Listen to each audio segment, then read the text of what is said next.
EDUCA est le certificat suisse de qualité pour les organismes de formation continue.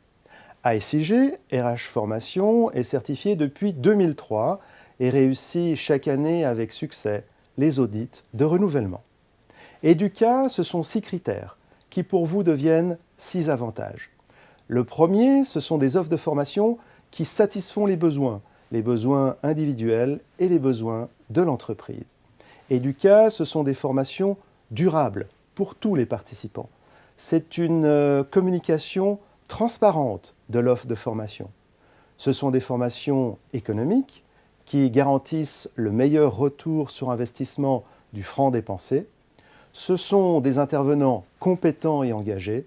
Et enfin, EDUCA, ASIG, c'est un souci de garantir et de développer cette qualité. Mais quelles sont les différentes étapes qui conduisent à la qualité d'une formation? La première étape est celle de nommer un interlocuteur formation.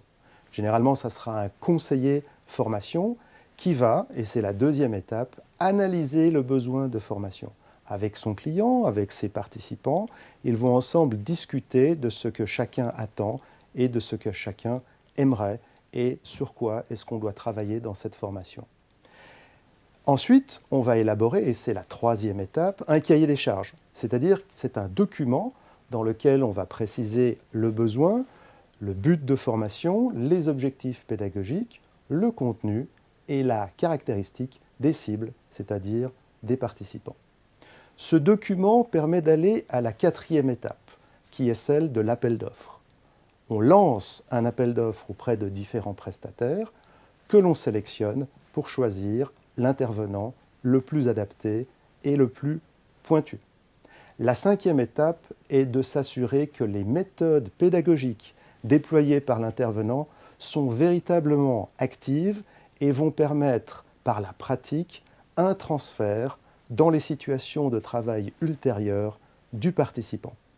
On s'intéressera également au support de cours pour aller vers l'étape suivante qui est la qualification des intervenants. L'intervenant est-il vraiment apte et compétent sur son métier et également sur la capacité à animer une formation et à conduire un groupe. L'avant-dernière étape est celle de la session pilote. C'est la première formation et à la fin de cette formation, on va voir qu'est-ce qu'on peut améliorer pour les suivantes. Dans tous les cas, on aura une dernière étape qui sera celle de l'évaluation par les participants à l'issue de la formation, à la fois de leur satisfaction, mais également de l'atteinte des objectifs de formation.